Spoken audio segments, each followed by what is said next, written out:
Muito bem, estamos de volta com o programa Em Pauta, aí tendo essa imagem muito bonita do Educandário Terra Santa, aqui na cidade imperial de Petrópolis, e hoje conversando nessa série de programas especiais aqui da região serrana do Rio de Janeiro, hoje conversando sobre a educação escolar no Brasil, conquistas e desafios. Aqui, Frei Antônio Moser e o professor William Campos, que é o secretário de Educação aqui da cidade imperial. Olha, antes de continuarmos aqui a nossa conversa, é claro, no nosso segundo bloco, como sempre fazemos, temos a oportunidade aqui de indicar alguma literatura em relação ao tema que estamos discutindo. Então, o primeiro aqui do professor Felipe Aquino, pode mostrar aqui nessa câmera aqui, isso. Está aí, esse livro do professor Felipe Aquino, Educar pela Conquista e pela Fé. Você pode ter acesso a ele aí pelo Shopping Canção Nova, Educar pela Conquista e pela Fé, do professor Felipe Aquino. Também aqui do Celso Antunes, Educação Infantil, prioridade imprescindível. Já está na 6ª edição aqui pela editora Voz, você pode dar uma olhadinha aí também, não é? Porque onde ele diz aí o seguinte, são 3 propósitos fundamentais desse livro. O primeiro é revelar as novas descobertas sobre a educação infantil. O segundo é trazer para a prática o que se descobriu até hoje e sobre a importância da estimulação no desenvolvimento infantil. E o terceiro, você vai descobrir se você tiver o livro em mãos, tá certo? Aqui também da coleção Valores, Educação, do Antônio Carlos Gomes da Costa, pela editora Canção Nova. Educação, pura e simplesmente, está aí uma reflexão sobre a educação, não é aí essa folha na capa como algo que precisa ainda amadurecer, desabrochar, porque a educação ela impõe esses desafios, não é isso? E também uma última indicação aqui, Educação Básica, Gestão do Trabalho e da Pobreza, já está na 2ª edição, é da Dalila Andrade Oliveira, aqui também pela editora Vozes. Editora Vozes, é só você acessar o site aí, não é? editoravozes.com.br e dar uma olhada nessa literatura bacana, especialmente sobre o tema da educação, tá certo? Além disso, você pode participar do nosso programa. De repente você perdeu algum tema que a gente trabalhou aqui, não teve como acompanhar, é muito fácil, você pode acessar de 2 formas. Primeiro, pelo site do Frei Antônio Moser, antoniomoser.com, ali além da agenda do Frei, as atividades, você também tem um link para o programa Em Pauta. E claro, através do nosso blog, um grande abraço aí aos mineiros de Belo Horizonte, não é? A todos realmente aí o nosso carinho, o nosso abraço especial aos educadores desta capital mineira. Você pode acompanhar pelo blog da Canção Nova de Belo Horizonte. Então, blog.cançãonova.com/bh blog.cançãonova.com/bh. Ali você vai ter todos os programas em pauta, os vários temas debatidos e, claro, o de hoje também, tá certo? Nós conversávamos aqui no primeiro bloco um pouco sobre essa panorâmica da educação, as suas dificuldades, o exemplo local, mas o professor ia falando no final do primeiro bloco, não é, chamando a atenção justamente para essa realidade que aqui está acontecendo, ou seja, essa parceria entre o poder religioso e o poder público, não é isso, professor? Pois é, Padre Mito, eu queria falar um pouco sobre isso, porque eu queria falar como educador, não como religioso. Porque às vezes os educadores fazem algumas restrições e a experiência mostra o contrário. Hoje a parceria com a religião, ela ajuda a educação, porque nós precisamos reforçar, retomar o aprendizado de valores ligados à ética, à moral, à afetividade, à sociabilidade, que muitas vezes a escola não faz e que a família não tem feito. Então essa parceria é uma parceria abençoada, que com certeza vai melhorar o processo educacional, porque a educação não é só um instrumento para viabilizar a ascensão social de quem está estudando conosco. Ela é um instrumento para que as pessoas possam ter mais felicidade, mais respeito, mais solidariedade, mais cidadania. Então eu, como educador, faço muito gosto e acho decisiva para o sucesso da educação que haja uma parceria com a educação. a educação, a religião, com a pluralidade, mas aprendendo com quem entende, porque os católicos trouxeram a educação para o Brasil, os protestantes participaram em vários lugares do planeta, então o Estado só tem a ganhar com essa parceria, que é a multiplicidade de experiências. É verdade. Agora tem deixa eu voltar aqui a um detalhe anterior, e é fato isso que você está dizendo. Na questão anterior, o senhor dizia a respeito daquilo que deve ser a prioridade, ou seja, trabalharmos hoje no nosso Brasil, às vezes nos deparamos com isso, com um tipo de linguagem que se aprende às vezes na escola pública, bastante elementar, não é? Então a dificuldade do português é muito grande. Agora, por outro lado, é interessante que nós vivemos aqui num país limite, especialmente com essa América do Sul hispânica, não é? Mas normalmente nas escolas já desde muito tempo se aprendia também, tentava-se aprender o inglês, o verbo to be, e não se passava muito disso. Hoje, se não se tem acesso à educação particular, quase que não se consegue aprender uma segunda língua. Quer dizer, essa importância não só do português, porque como língua máter, mas também a possibilidade de aprendizagem de uma outra língua, se faz muito importante para essa comunicação entre países, entre continentes, esse mundo globalizado, né, professor? Sem dúvida. Eu acho que a partir do gosto pelo português, fica mais fácil divulgar outras opções de língua. No caso do inglês, já há uma tradição no Brasil, mas eu acho que nós temos que avançar na implantação do ensino do espanhol. O Ministério da Educação já aponta isso para os municípios, mas é um processo lento, né? Porque há uma questão de adaptação.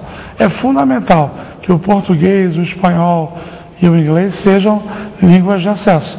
Agora, eu queria reforçar essa questão do português, porque eu acho que, por mais que pareça conservador, o latim faz falta e tem atrapalhado o nosso ensino de português.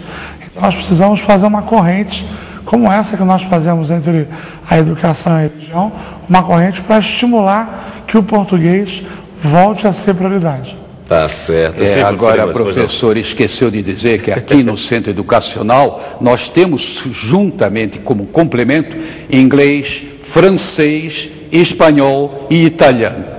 Deixei para o senhor Só falar. faltou o latim, mas o latim ainda a gente pode introduzir também. Aliás, tem muita gente interessada hoje, por exemplo, em hebraico. É incrível, justamente no circuito, não é, das várias denominações cristãs e, naturalmente, o grego também. Mas não é o caso, primeiro o português, mas em torno do português e dando um suporte para que nós sejamos cidadãos do mundo. Hoje, a gente realmente domine as línguas. E é uma beleza quando você chega num país e já começa a soltar vamos dizer, os seus sentimentos na língua daquele povo, você já conquista imediatamente. Mesmo que seja quebrada a língua, não tem problema não.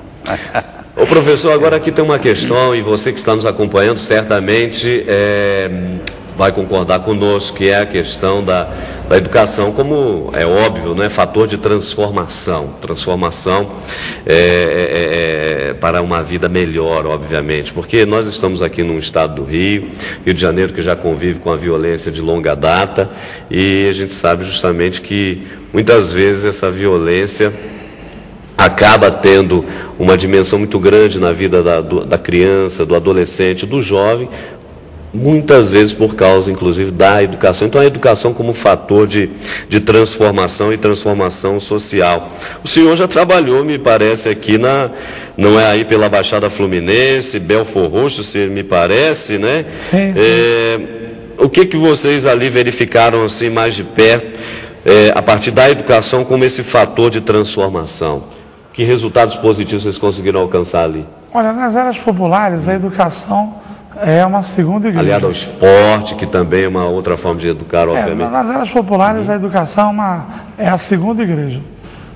Os dois centros do bem contra o eixo do mal, porque a escola acaba sendo um local onde se fazem alguns batizados, alguns casamentos, algumas festas. Então, a escola passa a ser um local onde a criança tem mais tranquilidade, mais felicidade. Isso, às vezes, até mais do que na sua própria casa.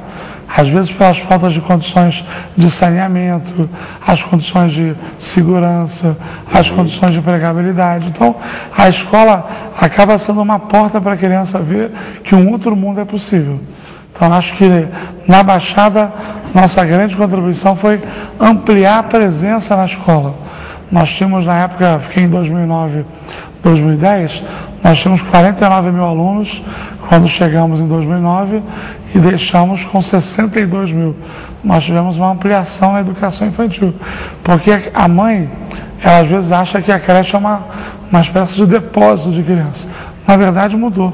Agora a creche e a pré-escola é um local onde a criança aprende brincando e brinca aprendendo. E acaba mudando os valores familiares, pela alimentação, pela educação e, quando tem parceria, pela própria religião. Então, a escola acaba sendo a chance de um mundo melhor dentro de uma situação de muita dificuldade.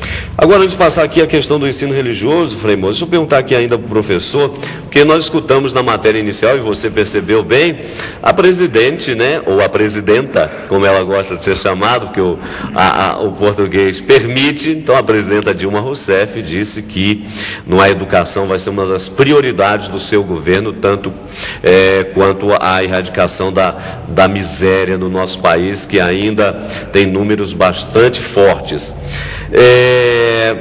Hoje, muita gente, quando você pergunta ao jovem, meu filho, o que você quer quando você crescer? Ele vai dizer N coisas, menos ser professor. Porque agregado ao ser professor, né, aquilo que antigamente era como mais do que uma profissão, uma vocação do ensino, transmitir uma cultura, toda uma bagagem ali, o professor era extremamente valorizado. Hoje em dia o professor anda com problema de salário baixo, não tem muito estímulo, aí você tem a situação estrutural das escolas, são uma infraestrutura bastante deficitária, falando em termos de Brasil. E por outro lado, a presidente disse que isso vai ser uma prioridade. É esse mesmo caminho, ou seja, hoje nós precisamos mais do que nunca, na história desse país, revalorizar o professor, dando qualidade no salário, aprimorando a sua formação, a infraestrutura adequada, para que a gente possa, não é de fato, sonhar com um futuro melhor para a nossa população, para as nossas crianças? Padre Beto, o senhor agora entrou num ponto muito polêmico, porque, na verdade, essa imagem que existe do professor é a imagem que as TVs abertas no Brasil criaram. Pois é. Graças a Deus que a gente está no Canção Nova, existem canais como o Canal Futura, existem outras opções, porque eu poderia dizer que ser professor é maravilhoso. É uma das profissões que tem mais estabilidade, tem mais mercado de trabalho, que forma um médico, forma um engenheiro, forma um advogado. Eu posso dizer que ninguém chega a sem passar pelas mãos de um professor. O que acontece é que a mídia, ela na TV aberta, tradicional, não vou citar por elegância a Canção Nova, mas as TVs abertas, elas criaram a ideia de que o professor é um fracassado, um pobre coitado. Não tinha outra opção, Talvez seja um reflexo da má formação que eles tiveram e agora reproduzem isso em grande escala. Porque o professor, ele mostra que a televisão aberta não é a única coisa importante.